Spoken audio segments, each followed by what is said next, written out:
I am Zunaira Azhar and you're watching DECODE, where we define and analyze the stories shaping our world.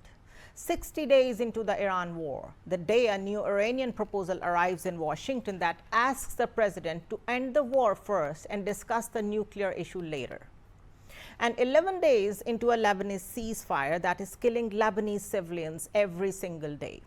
3 theaters tonight with one connected architecture. Let us decode the night. On Friday, the 24th of April, Iran's Foreign Minister Abbas Araghchi landed at Noor Khan Air Base in Rawalpindi. He met Prime Minister Shehbaz Sharif at the Prime Minister's residence in Islamabad, Foreign Minister Frederic Grare and the Chief of Defense Forces Field Marshal Asim Munir. On Saturday, he flew to Muscat, where he met the Sultan of Oman. He thanked Oman on the record for what he called its prudent stance on what he described as the imposed American-Israeli war. He warned that United States military presence in the region was producing, and I quote, insecurity and division. On Saturday afternoon, the United States announced that Special Envoy Steve Witkoff and President's son-in-law Jared Kushner would not, after all, be traveling to Islamabad. President Trump told Fox News, "I said, nope, you're not making an 18-hour flight to go there. We have all the cards." On Sunday evening, Araghchi was back in the Pakistani capital, where the Iranian delegation that had returned to Tehran for fresh instructions rejoined him. Today, Monday the 27th of April, the Iranian foreign minister is in Moscow, expected to meet President Putin and Foreign Minister Lavrov. 3 capitals, 72 hours, 1 Iranian portfolio. Let's look at the map, because the map is the story. It seems Tehran is running 3 channels at once. Each does something different. Each speaks to a different part of the problem. And the choice of which 3 and the conspicuous absence of any 4th tells us a great deal about how Iran reads the war it is in. Let's begin with Pakistan. Islamabad is the only capital on this tour or anywhere else that has actually produced a ceasefire between the United States and Iran. The April 8th ceasefire was negotiated through Pakistani mediation. The April 21st extension came out of the same room. Pakistan is the most literal sense the keeper of the diplomatic room at the moment. Araghchi did not go to Islamabad to ask Pakistan to deliver Washington. He went because Islamabad is the only address at which Washington still arrives. Now, move to Oman. Oman is the back channel. For 2 decades, it has hosted the quietest American-Iranian conversations. The talks that produced the JCPOA were nursed in Muscat long before they were celebrated in Vienna. Oman does not deliver ceasefires. Oman delivers messages and deniability. And finally, Moscow. Russia is the strategic counterweight. Russia is the one major power that has consistently refused to sanction Iran, that has its own enormous interest in the price of oil and the future of the Strait of Hormuz. So, Araghchi went to Moscow not asking for mediation. He is asking for leverage. So, this itinerary is Pakistan, the room, Oman, the back channel, Moscow, the counterweight, a 3-legged stool. It lets Tehran sit down at the table without leaning on any single leg. Now look at who is not at the itinerary. Not Beijing, not Doha, not Ankara, not Riyadh, not Paris, not Berlin or Rome. Each absence is a signal as well. China is not yet a public broker. Qatar is too entangled with American military bases. The Europeans, in Tehran's reading, can no longer move Washington. And one detail that matters. Pakistan was the first stop, not Moscow, which would have signaled defiance, not Muscat, which would have signaled back channel preference. Islamabad, the first stop on a foreign minister's tour, is a deliberate signal, and Tehran is publicly acknowledging it.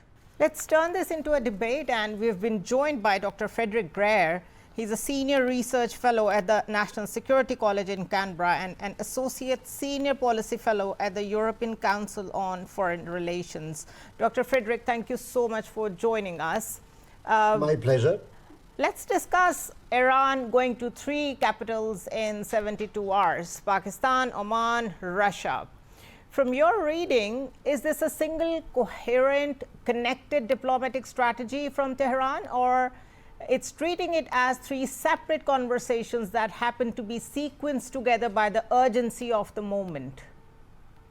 Oh, I think there is both of it. I mean, clearly Tehran is trying to get all the support it can, and I suppose that the conversation will be very different in Moscow and in Oman, as, I mean, we don't know everything which is being discussed, but what the press was reporting is that in Oman, the Iranians were trying to get the Omanis to support a mechanism of toll for every boat passing through the strait. I believe that in Russia, this will be about the support of their war effort. So we're talking of very different things. Is there a sense of urgency? Yes, definitely. The capacities have been depleted over the past few weeks by the Israeli and American attack, and therefore they need to do whatever they can in order to support the war effort. And what does the choice of these three over Beijing, Doha, or Ankara tell us about Tehran's actual map of the world right now? Well, I'm not sure that the visit of the foreign minister described the entirety of the support that Iran is getting. There were reports that China actually was helping Iran rebuild its production capacity of weapons. So I don't think that China is out of the war at all. I don't think that anybody is actually out of the war. And in a sense, we can understand why. This is the effort. So much can be done in 72 hours. Clearly, the negotiation with the U.S. are not going in the way the Iranians would like it to be. I'm not sure it goes entirely the way the Americans would like it to go, but they are trying to get as much support for it. But it's not clear whether this is limited to the three countries that the Iranians are visiting right now. Right. Frederic, tell me something about the blockade and the way Iran has controlled the Strait of Hormuz. In a way, both have constrained the navigation. The whole world is suffering. So under international law, or whatever law is prevailing at the moment, because I don't see any, to be honest, how the blockade is different from what is happening from Iranian side in the Strait of Hormuz? Well, it's not. I mean, both are actually, as you said, blockading the strait. I mean, it is more a reaction against Iran's blockade than anything else. Right. And each are looking at each other and see who will blink first. This is not about international law. International law has been violated a long time ago by both sides. So we're no longer there. So yes, we have a blockade. Yes, there is a U.S. blockade, which to me is essentially a response to the Iranian blockade, which thought that it could probably take alone the entire world economy on stage. This is not what's happening, and now the two navies are face to face in a sense. So we were talking about blockade, and we have had also reports from Pentagon that the stockpiles of whatever missiles were available to the American military are finite now. So there is a magazine depth problem in US. So is it so that the blockade is a cheap way to keep the leverage on while there is an availability of the stockpile? Well, I don't know that the stockpile is so low that nothing can be done. And if you look at the stockpile on the other side, it has seriously diminished as well. So that may be a factor, but I don't think this is really a condition. I mean, both sides are showing that they are keeping the strait in hostage and therefore the entire world economy. I suspect, without any certainty on it, that there is also a political element on both sides. There is a willingness to demonstrate on the U.S. that, the allies should intervene more than they actually do and contribute to the U.S. war effort. There is a willingness to demonstrate on the part of Iran that the entire Gulf is controlled by them. So here we are. Are the two countries capable of resuming conflict? I still believe that should that happen, the U.S. capacities would not be low enough to prevent that sort of thing from happening. Who, in your opinion, needs the deal most? Iran with the fractured and decapitated leadership, or US, who seems to be stuck in a war that it didn't intend to, prolong this far? Oh, there are several questions in your question. I mean, if you ask that, you have to ask also why each need that. I think that for Iran, there is clearly, I mean, they have been hit. Their capacity have been seriously depleted, destroyed for part of it, and they're under pressure. So they need a ceasefire, they need a deal in order to A, ensure the regime survival, B, rebuild the capacities and so on. On the US side, there is clearly also the search for a solution which should be as the least costly possible. And behind all this, a political argument which has a lot to do with the midterm election. As you know, a vast majority of Americans disapprove of the war, and there are elections coming in the US, so this is something which is also to be taken into account. On top of it, Donald Trump has promised during the election campaign that he wouldn't engage in one of those endless wars. Yeah. And it seems to a lot of people that endless war is what could happen if a deal is not found quickly enough. Now, I don't think that the two countries are in a symmetrical position. They desire the ceasefire for different reasons. This is clearly existential in the case of the Iranian regime. This is more political in the case of the United States. But both countries need a deal, even if for different reasons. Okay, do you really think that the opinion polls and the fact that the Senate elections are coming in US, this kind of political development affects or impacts the President Trump's decision making? And I say this because he keeps on sending Steve Witkoff and Jared Kushner, who are not the negotiators, the actual negotiators. They are from the inner circle of the Trump's campaign and Trump's empire, but they are not the true diplomats. So keeping that in mind, is Donald Trump really worried about the upcoming Senate elections? I think he is coming of the upcoming election. This is not just the Senate, this is also the House of Representatives. And the House of Representatives part in the election will be much more important than the Senate.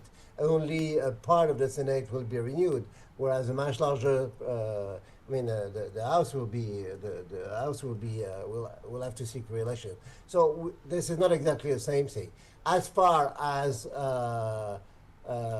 Witkoff and Kushner are concerned, yes, they are not diplomats, but they are de facto the negotiator for the U.S. Yeah. And there is a game which is being played. This is the inner circle. So this is also a way to display that the president himself is controlling the whole process and so on and so forth. I suppose that there are also other officials negotiating behind, but I mean, as far as the optics are concerned, those two are the ones leading to things. And there have been reaction on the Iranian side as well at some point saying that we're unhappy with the current negotiator trying to get the Vice President J.D. Vance involved and so on and so forth. Everybody is trying to score political points through this process itself. And this is part of what we see now. Who is going to blink first and so on. Last question, Frederic. Where do you see Lebanon in all this? It is definitely a sticking point for Iran. It is definitely a sticking point from Israel. There has been a mediation after 30 plus years, I would say. But still, the ceasefire is just on the paper. People are still dying over there. So do you think it's going to be a sticking point given any scenario where US and Iran could reach a potential deal? Well, that's an interesting question, actually. I think that Lebanon is the major collateral victim of the whole thing. As you know, Israel is not fighting Lebanon in Lebanon. Israel is officially, at least, fighting Hezbollah. But it is fighting Hezbollah at the expense of the entire Lebanese population. About a sixth of the population has been displaced. There are more than 2,500 victims right now, people who have been killed and so on.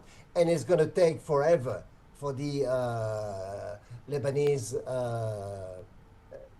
economy to be rebuilt and the country to be rebuilt in many ways. I mean, systematically, every time there is the beginning of a conflict or the beginning of hostility between the two, this is being fought in Lebanon. is at a tipping point for Lebanon. Well, I hope that the ceasefire will last and the ceasefire will actually be effective, because this is not exactly what we see. Yes, the bombing has diminished in intensity, but I don't think that everything is finished yet, and I'm not sure that we will not see a complete resumption of the bombing anytime soon. Dr. Frederic Grare, thank you so much for your time. Thank you. My pleasure.